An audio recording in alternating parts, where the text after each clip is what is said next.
Download the free Gun Dealio app to your smartphone. Find out about the latest deals and news on guns and gear.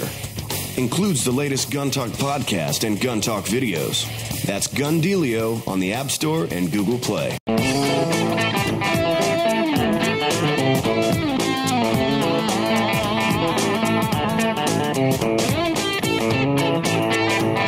Welcome back to a special Reloaded Gun Talk with Tom Gresham.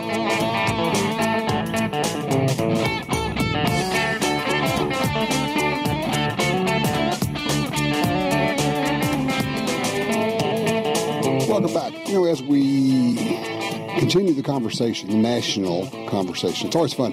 The anti-gun, the gun ban people say, well, you know, can't we just have a conversation? We go, okay, let's have a conversation. And then we, of course, start to try to define the terms, because if you're using the same words but you can't agree upon the meaning of the words, you can't really find a common solution, can you? But they don't like it when we try to define terms, because they'll say, well, you're caught up in the meanings, the definitions, the technical thing. Well, yeah, if you say you want to ban this thing, we ought to know what it is you're talking about banning. At its core, that's the thing to understand, at its core, they don't care about the definitions because they do want to ban them all. So these particulars about what they want to ban this time are not all that important, because it's just a case of we're going to get what we can now and then we're going to come back for the rest of them later. And they look at you like, what part of this don't you understand?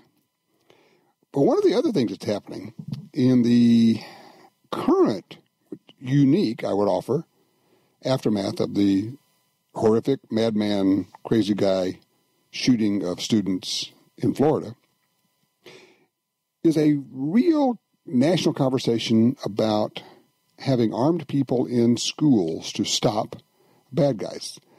Not the primary line of defense, but it is the last line of defense. And my position is real simple.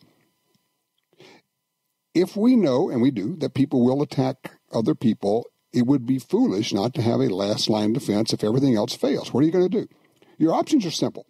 You can have someone on the scene who can stop this guy, or you can call someone on the telephone on the other side of town and say, there's somebody here killing people. Could you send somebody to bring a gun over here? Because that's what a 911 call is, isn't it? Send somebody with a gun so they can stop this guy. Really?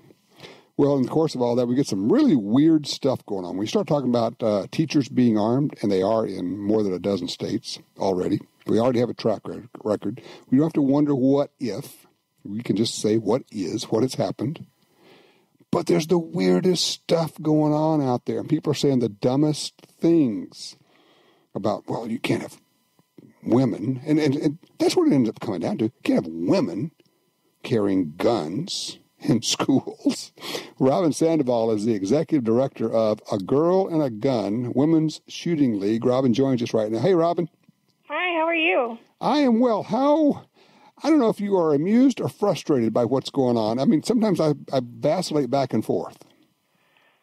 Well, you know, a couple of weeks ago when a CNN analyst said that women, it's not practical for them to carry firearms. I saw that. At first, I was shocked.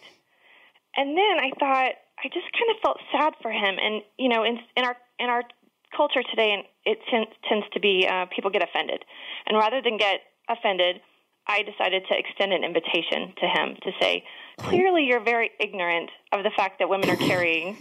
Let me enlighten you about the training we have available and the products we have available and the millions of women that conceal carry every day. Let me invite you to learn more. Wasn't he like a former FBI guy or something? Yes, he had a very lengthy career in the FBI, and I just thought that was so sad that someone was posturing as an expert in the firearms industry with such ignorance that they believe that women don't carry. Tom Fuentes, I will ask him the question. And here's the Dave Morris. I'm trying to get the guy's name here. I can't remember. Well, did you ever hear back from him when you offered the invitation to come get educated? No, we didn't hear back. Nah.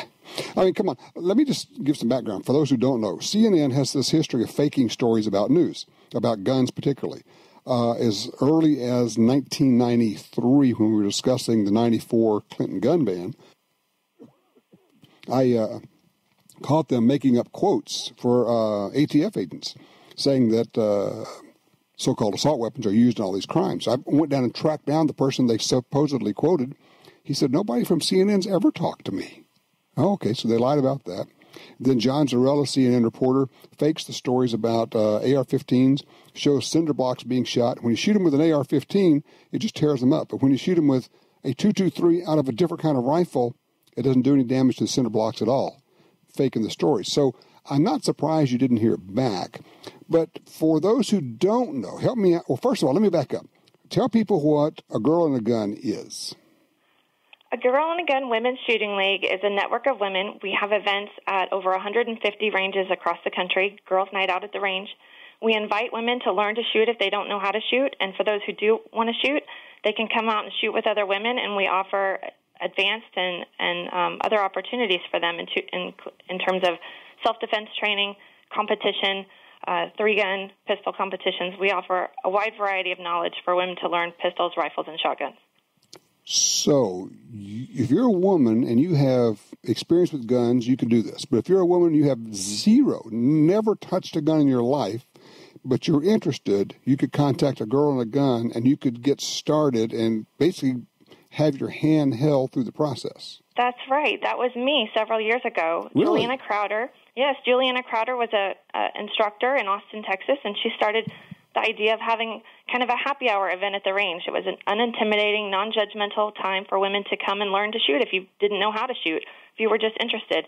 And I was a new gun owner. I was terrified of guns. I was strongly opposed to guns for many years, a strong anti-gunner.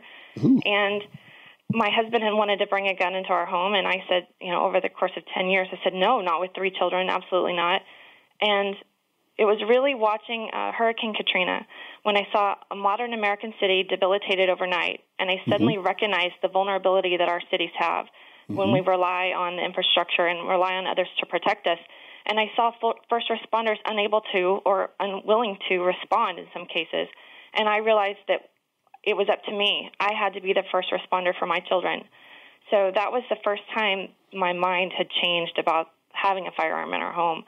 So once we got it, I wanted to learn how to use it. My husband encouraged me to reach out to Juliana Crowder, and I went to a Girl and a Gun Girls Night Out. I pretended to know what I was doing. I don't know if I was more afraid of shooting the gun or meeting other women or looking stupid or going to a gun range for the first time. It was kind of all of it. And the experience changed my life. I now reach out to women all the time who are curious, want to learn to shoot, don't know where to start, and that's really what we're here for. Robba, describe for me the typical conversation, because you were there. You were an anti-gunner and then ambivalent about it, and then you had your epiphany moment, and now you're having these conversations with women. When you have the conversation with a woman, she says, we've got a gun in the home, but it really scares me to have it there. Where do you start? I think the first thing is to address her fears. And a lot of fears may be irrational to those who are familiar with firearms or who grew up with them.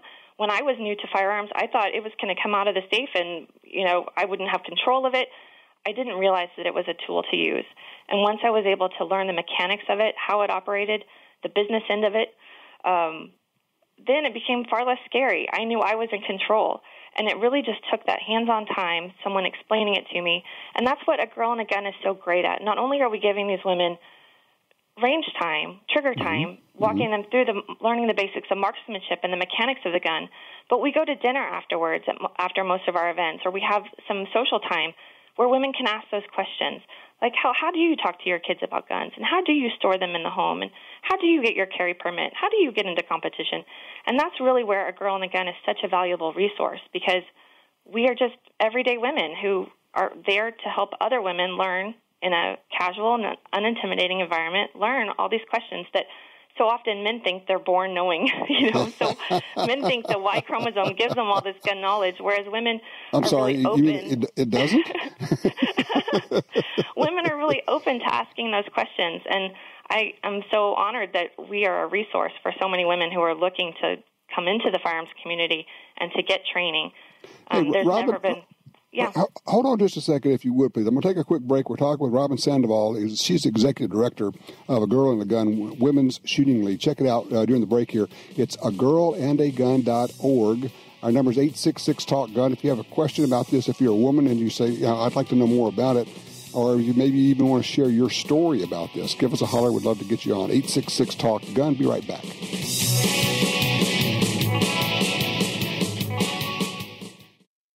Face it, sometimes more is better. That's the idea behind the double-stack, full-capacity pistols from Springfield Armory. From the groundbreaking XD to the ergonomic XDM to the latest refinements in the XD Mod 2 series, you can get subcompact, midsize, and full-size pistols in 9, 40, and 45. Carry, target, or tactical models. Fast, accurate, dependable. Don't come up short when it matters. Go full cap. Go Springfield Armory. Springfield-Armory.com. If you carry a gun, you need training. Your concealed carry class was definitely not training. But time, money, and obligations keep you from spending days at a shooting school. The trusted folks at Gun Talk can help. Concealed Carry 1, our DVD featuring the VADA Group, covers what gun, what holster, how to carry, where to wear your gun, and much more. Visit shopguntalk.com. That's shopguntalk.com. Look, this really is life and death. Learn how to stay aware, how to get away, and how to fight if you must. At shopguntalk.com, you can get the 2 DVD set, including Fighting with the 1911 with Tiger McKee. No matter what gun you carry, this vital training info can save your life. Learn the draw, the stance, reloading, vital gear from Gun Talk. That's shopguntalk.com. shopguntalk.com. Tactical professionals who put their lives on the line every day depend on Surefire. Since 1979, Surefire has designed, machined, and assembled the finest flashlights and weapon-mounted lights right here in the U.S. From everyday carry flashlights with 1,200 lumens and mil-spec hard anodized finishes to the most reliable weapon lights on the market for duty use or your home defense firearm, Surefire has what you need. American built, American strong. Visit surefire.com.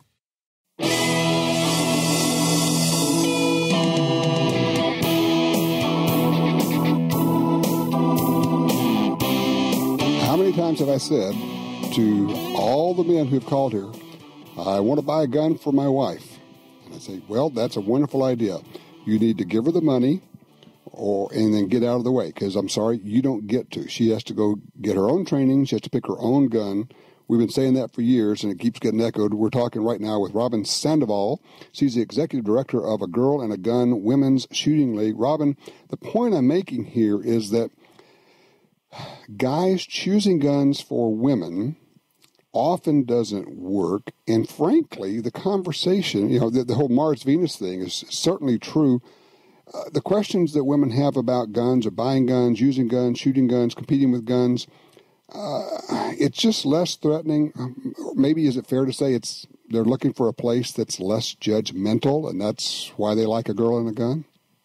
Well, I couldn't agree more. We always say to men, we say to women, never let him buy your shoes or your gun. I like give that. Give her the money and let her go shopping. Yep. Because only you know if a gun fits your hand correctly, and only you can tell if your shoes are comfortable. You can buy them; they might look great, and on paper, the carry gun on paper may be the best gun ever.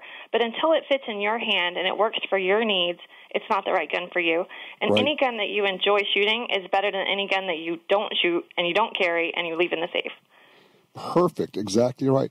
So how old is A Girl and a Gun now? We were founded in 2011, so we're about 8 years old now. Okay. This is our 7th year. It's our lucky number 7. We have over 5,000 members nationwide. We hold Girls Night Out at about 160 ranges across the country. Every day of the week, there's a Girl and a Gun event happening somewhere in the country, and then we layer upon that with national opportunities. Next month, in 4 weeks, we have our national conference where we have 400 women coming to Austin, Texas, and we're going to be doing all kinds of training over 3.5 days, everything from shooting from the ground, shooting from the helicopter, pistols, rifles, shotguns, you name it, we're doing it. It's always a lot of fun. That is terrific, and it's a wonderful thing you're doing. I am forced to ask you, you have this powerful group now of women who are shooters, who are gun owners, and the woman's voice, the woman gun owner voice, needs to be out there on the political spectrum. To what extent are you getting involved in that? We're actually quite involved in advocacy, and we are a presenting sponsor of an initiative called the DC Project. There's 50 women from 50 states are going to Washington, D.C. to meet with Congress. We go every summer. This will be my third trip coming up in June to meet with Congress and talk to them about my story, why I choose armed self-defense to protect my family, why my Second Amendment rights are so important to me. Because you're right. I think when women have the face of a gun owner, it changes the stereotype.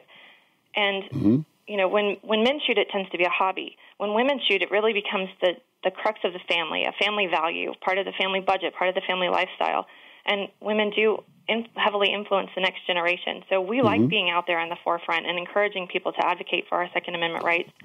I think the DC Project is a terrific idea. I would encourage you to whatever extent possible to encourage your members to get involved on the state level, because that's where all the action is right now. The state, in every legislature out there, people are introducing gun bans. They're all coming out of the Bloomberg organization, of course, but it's the same bill, but it's real, and it's being introduced in every state. And I'll tell you, when they're having a committee meeting or a meeting at the state capitol, when you get a half a dozen women up there testifying about it, it makes an impression, because they're used to kind of ignoring, if you will, the guys that they feel like, I've heard this story before. When you guys get up there, when the women are there, it's a story they haven't heard before. Is that fair? Well, honestly, I want to take the word mom back, because the Moms Demand Action Group has become the moms. And I'm up there saying, no, I'm the mom. I want to take those words back. That word belongs to me. I'm the first responder for my children. I became a gun owner to protect my children. When people talk about the moms, I don't want them to think of the anti-gun side. I want them to think of the moms like me and the moms of our organization. I like that. I am the first responder for my children. And you are, because you're the one who's going to be there. Right. Absolutely. So what's the reaction been when you talk to someone, a woman, and she finds out about your group?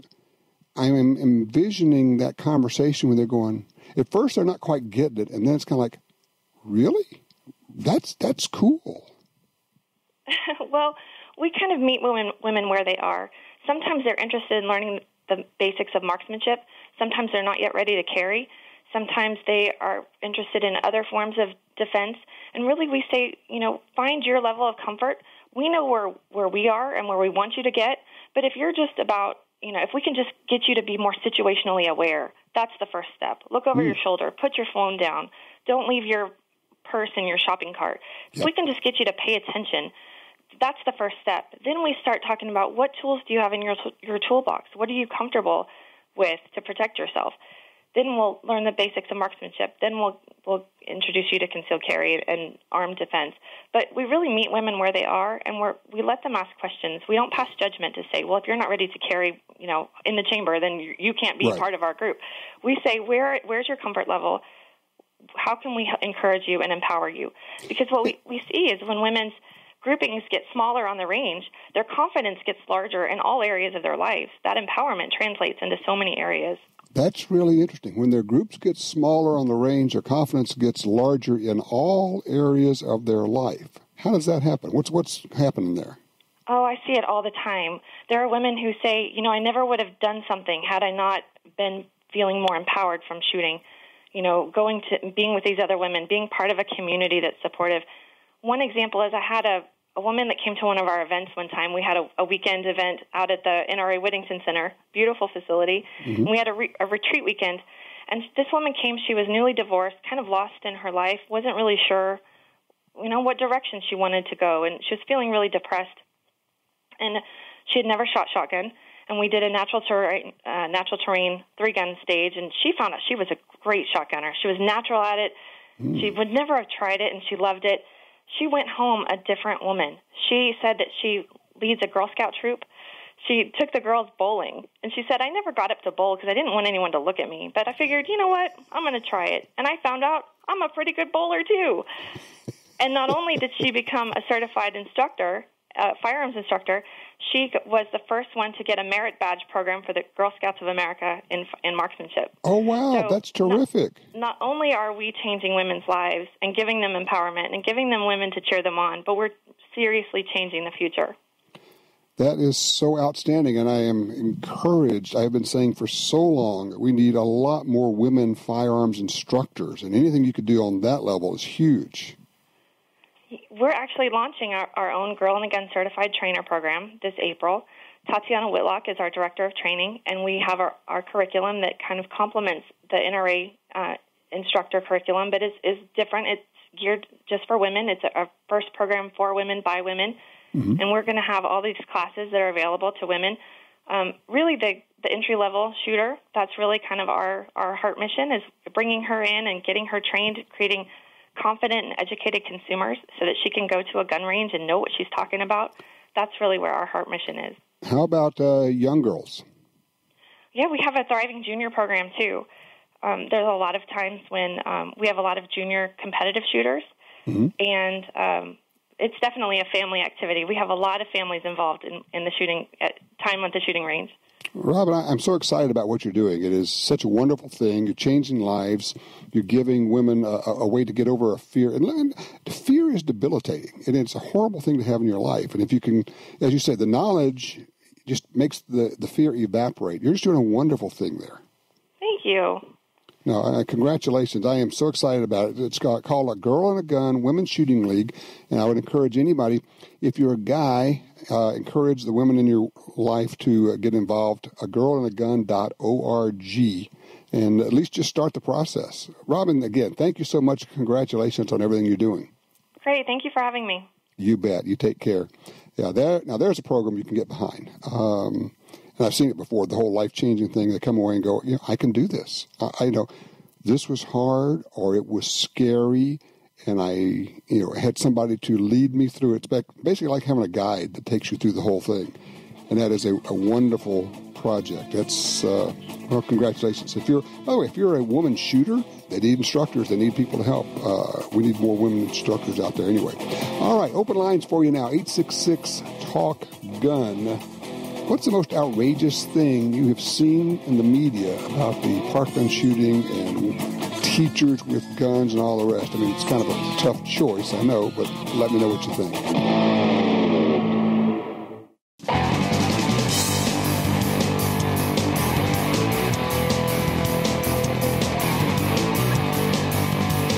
Welcome back to a special Reloaded Gun Talk with Tom Gresham.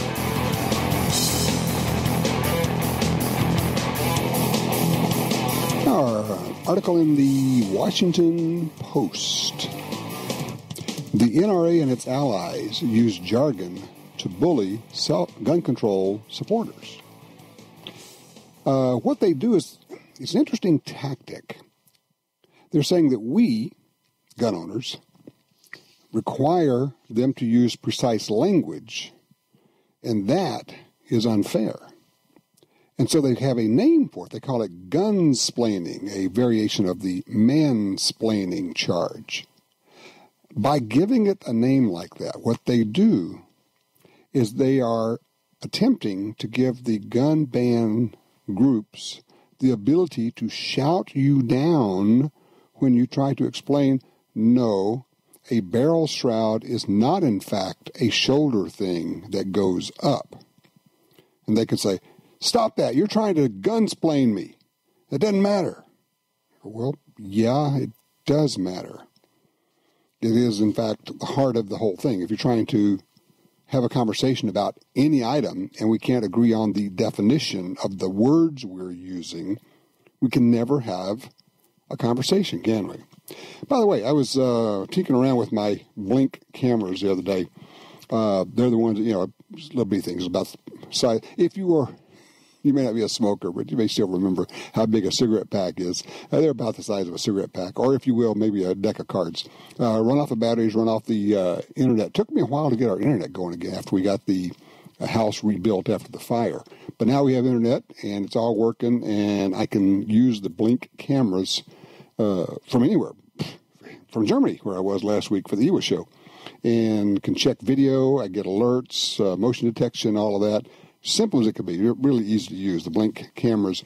The guys at Blink tell me that if you use our order cool deal we have going with them, you can get 3 of their cameras for what the other guys charge for 1, and then you get an extra 10% off when you use the Gun Talk code. It's blinkprotect.com/gun talk. Got to have that, right? Blinkprotect.com/gun talk, and then you put in the discount code Gun Talk, one word, uppercase or lowercase, doesn't matter. You get 10% off. Blinkprotect.com/gun talk for the Blink security cameras. Out of Oswego, Illinois, 2 people have been charged with a knife attack that was stopped by a man who was carrying an AR-15. Yeah, that really doesn't fit the dialogue that the media wants to have. Neighbor saw this attack going on. He says, I went back to my room, into my house, and grabbed my AR-15, grabbed the AR-15 over my handgun. It's just a bigger gun. And I think a little bit more of an intimidation factor played a part in actually stopping him. He didn't shoot anybody. He just grabbed his AR-15 and stopped the attack. Does 2 things. One, points out that an AR-15 is good for saving lives, as we know from Sutherland Springs, Texas. But also, as is generally the case, self-defense with a gun usually doesn't involve pulling the trigger and shooting anybody. You point the gun at them and say, stop that, and they go, enlightened. I think I will stop that. And they're off and running. So there you go. Let's see. Line 4, Mel's with us out of Missouri, I believe that is. Hey, Mel. Hey, Tom. The P365, it sounds great. I love it. And everybody in the gun press is enthusiastic. But I've been carrying a P11. I own 2 of them. And it's the identical size and shape, except the 365 is 3 ounces heavier. Okay. So for people that can never, I'm just saying, for people that think I can't afford the 365 and I'm not going to be able to get one for a known number of months, the difference is obviously the trigger, it's double action. But I just thought I'd say it's a great concept, but other people have done the identical thing in the past. Well, yeah, there are other guns that are similar. I had a guy just send me some pictures he shot. He has a P365. And he said, everybody's comparing it to the Glock 43. He says, actually, it's closer to the size of a Glock 42, the 380, as opposed to the 9mm. And it's a teeny tiny little 9, the P365 is. So, but yeah, you're right. I mean, there are other guns out there. It's nice to have yet another one. What's the carrying capacity of the P11? Well, it's 10 plus 1 or 12 plus 1 if you want to buy the other mags. And when I studied what to use, what to carry when I was finally ready, I figured this single stack 6.7 thing, that may not be enough. So P11 hit the jackpot. It seemed like the best thing to get at the time. Good deal. That's a good range report. I appreciate it, Mel. Thank you, sir. Tim's on line 3 out of Virginia. Tim, what's on your mind here? Hey, Tom. Nice talking to you. Just had a little thing with CVS here in my hometown. The drugstore people? They pulled all the gun magazines off their shelves. And plus, they got marijuana books and the new World magazine and all this stuff up there. It's just sad. Just a shame. So, did you talk to anybody at the store about it? I asked the key punch guy, okay? Yeah. The register guy. And, well, they don't have an answer. Nobody has an answer. I'm like, well, how about manager? None around here to talk to. Okay, well, that's fine. Well, we'll find out maybe through corporate, maybe. Well, you know what you do. I did not know that they had done that. And I have my prescriptions at CVS. So, and that represents a lot of money over the course of a year when you got several prescriptions running at a place.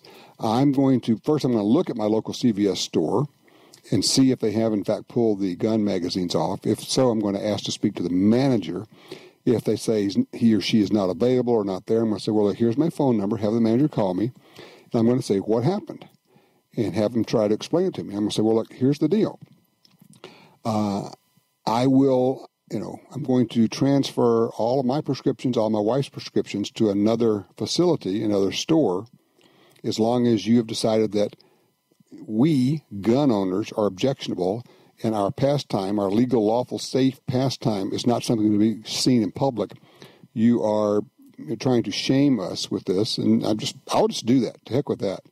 So I would advise you to go back, or call and ask to speak to the manager and say, what happened here?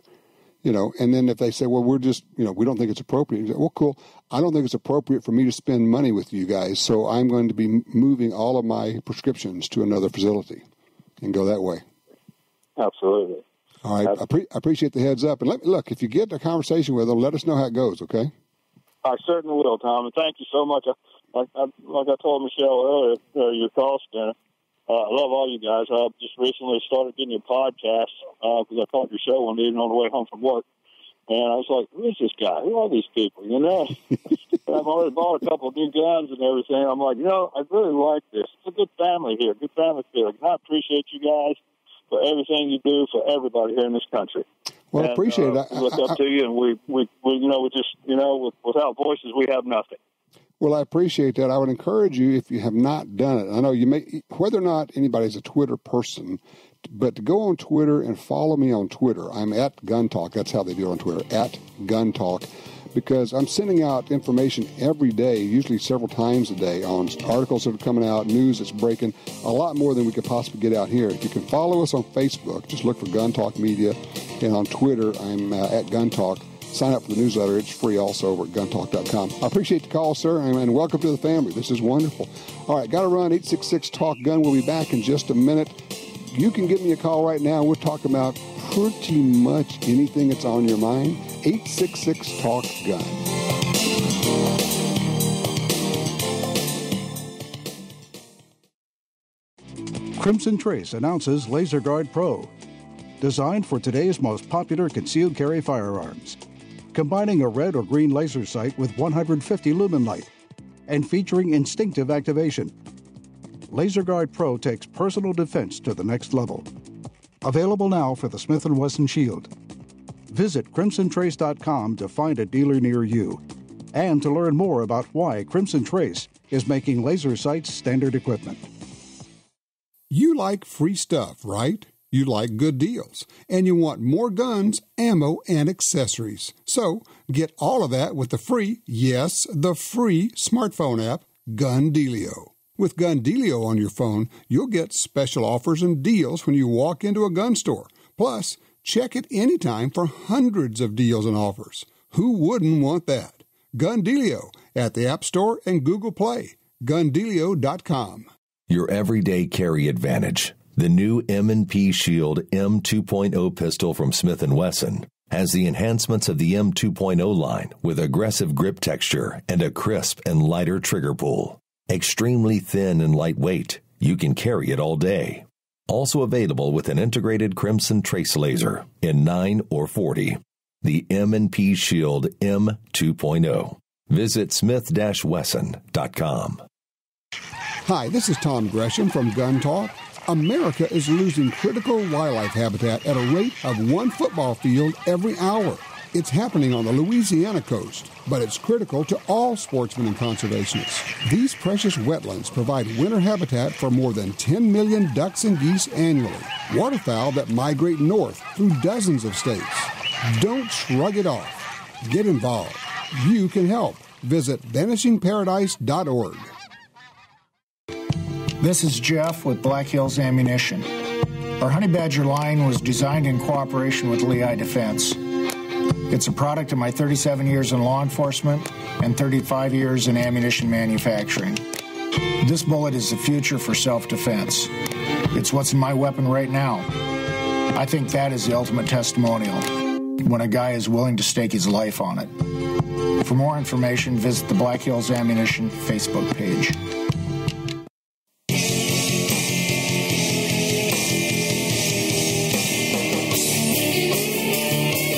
Well, no surprise here. This story just breaking. Some officials wanted the Stoneman Douglas suspect, Nicholas Cruz, committed in 2016. Some school counselors and officials were so concerned about the mental stability of Nicholas Cruz, accused in last month's Florida school massacre, that they decided to have him forcibly committed more than a year before the shooting. However, the recommendation was never acted upon.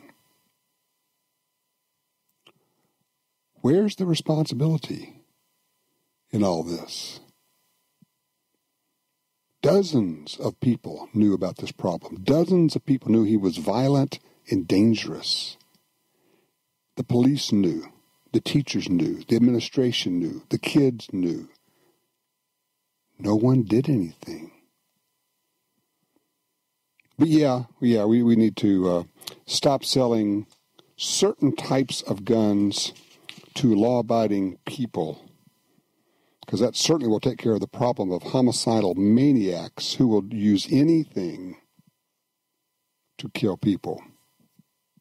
And we certainly wouldn't want to have a last line of defense to protect the students. The very idea that we would trust people, because there's something going on here. Let me just throw this thing out here. The people who are saying, well, we shouldn't let teachers carry guns. There's a thing going on here nobody's talking about. And that is, teachers are not respected, generally speaking. Cannot tell you how many times parents have come into parent-teacher conferences and either implied or said outright to the teacher, if you had anything on the ball, you would be making a lot more money somewhere. So there are a ton of people out there saying we can't trust teachers to have guns because we don't really respect them. Because if they really had something on the ball, they'd be doing something a lot more productive and making a lot more money.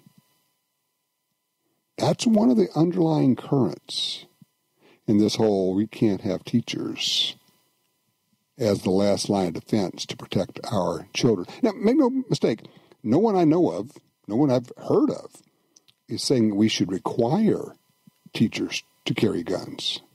We should just stop prohibiting it and let the ones who are predisposed to do it and to get whatever training is required and to get involved if they have this interest and they want to basically be a sheepdog to help protect children.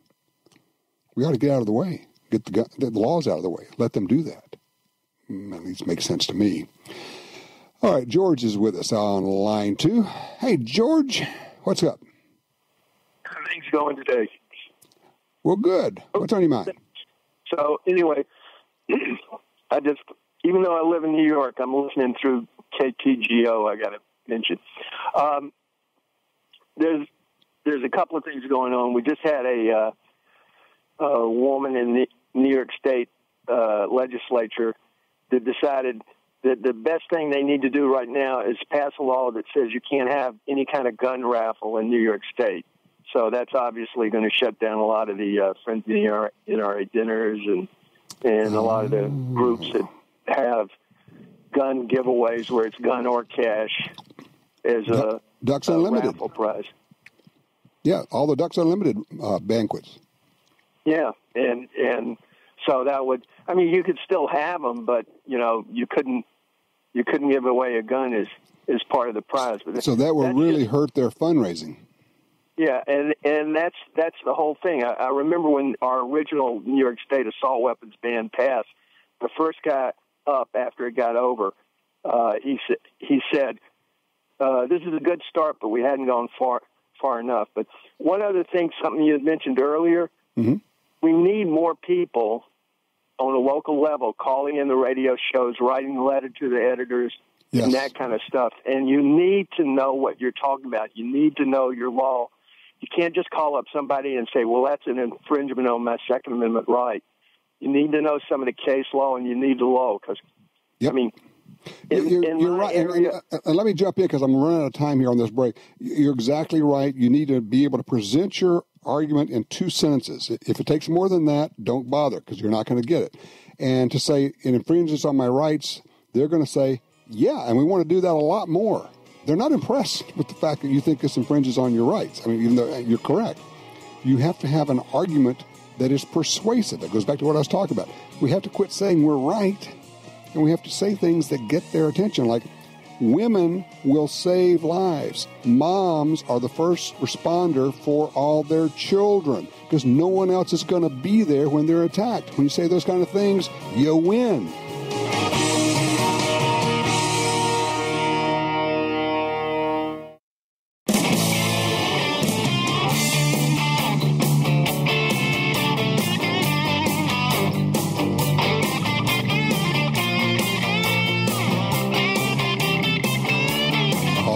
righty, because you have hung on right to the end of the show, now you're going to get the information. We're doing a giveaway. It's called the Ring and Spring $7,000 giveaway. One grand prize winner is going to win just a whole bunch of stuff. A Springfield Armory Saint Edge, an XDS Mod 2, XDE, 3 challenge targets. It goes on and on. Dueling Tree, Safariland holsters, blah, blah, blah. It's a whole bunch of stuff. Go to guntalk.com/win. That's guntalk.com/WIN to enter for a chance to win the Ring and Spring $7,000 giveaway. Aaron's on line 4 out of Altoona, Pennsylvania. Hey, Aaron, what's happening? Well, I appreciate the opportunity to share. I just wanted to share my experience as a school board director in a town just outside of Altoona. And after the Sandy Hook shooting, we took major steps to basically what they call now harden the school, right? Where you have multiple doorways you have to go through. We have a device you actually have to swipe your driver's license through. We do have off-duty state police that we've hired. I sat on the committee to implement those policies. And the most important part was the ability of the school resource officer to gather intelligence. But one thing that I haven't heard, it's the responsibility of the school board directors. Now, the school board director is responsible for creating policy. Mm-hmm. And then the administration is required to implement that policy. So, if you have a school that isn't safe, right. Well, then maybe you don't have good school board directors, and that's up to the individuals that live in the community to elect those people that are going to do the right thing. Yes, we all need to get serious and take school board elections more seriously. And of course, it's good that you've done all those things. And of course, I always say, and then when all that doesn't work, what's the last line of defense when somebody gets into a classroom? Who's going to stop the guy? Well, we have our armed school resource officer. We do have a automatic rifle in the school that's available. But the Pennsylvania State Legislature, the Senate, actually passed a law, or it passed the state Senate to eliminate what they call gun-free zones. That sits ready for the state house to vote on. But I can tell you right now, there were situations at school board meetings that I know school board directors were carrying concealed weapons, because you can get into situations, and it's happened in the past, where you're in an expulsion situation, or people get making decisions. Yeah, definitely. Well, but I guess my point is, when the school resource officer is on the other side of campus and the bad guy is in your room, I don't want to have to wait for him or her to come over here. I want somebody in the room with the kids to be able to shoot this SOB and stop it right now. Well, I understand that point. And the point about arming teachers, I think, may be a little bit misdirected, to the point of that if you have what's called a gun-free zone, you're actually taking an individual's right to defend themselves away. Mm-hmm. So I'm not sure that I look at it as the point that I want to arm teachers to protect students, but I don't want to eliminate the opportunity of an individual, being a teacher or administration or whatever, to be able to defend themselves. I think that's where the Second Amendment applies. Yeah, no, I agree. And as I say before, I don't think anybody's talking about requiring teachers to be armed. No one ever has even expressed that concept, except for the anti-gunners. They're using that as a straw man. But no, what we want to do is what you're talking about. Remove the barriers for those who have an interest and want to do this, and let them protect those kids. Thank you for what you do, and I agree. We all need to be attending school board meetings and getting serious about electing members to the school board who can get rid of these knuckle-headed zero-tolerance policies. What zero-tolerance policy means is I, as an administrator, don't have to think anymore or exercise judgment. It's stupid, and we don't need to put up with that anymore. If you'd like to get involved in the after show, call us right now. We got some calls sitting there waiting, and they're going to be pretty interesting. Sometimes you're into a gun owner who wants more gun control. We'll be talking about that as well. In the meantime, take care, have fun, and get involved in your state organization. It's really important.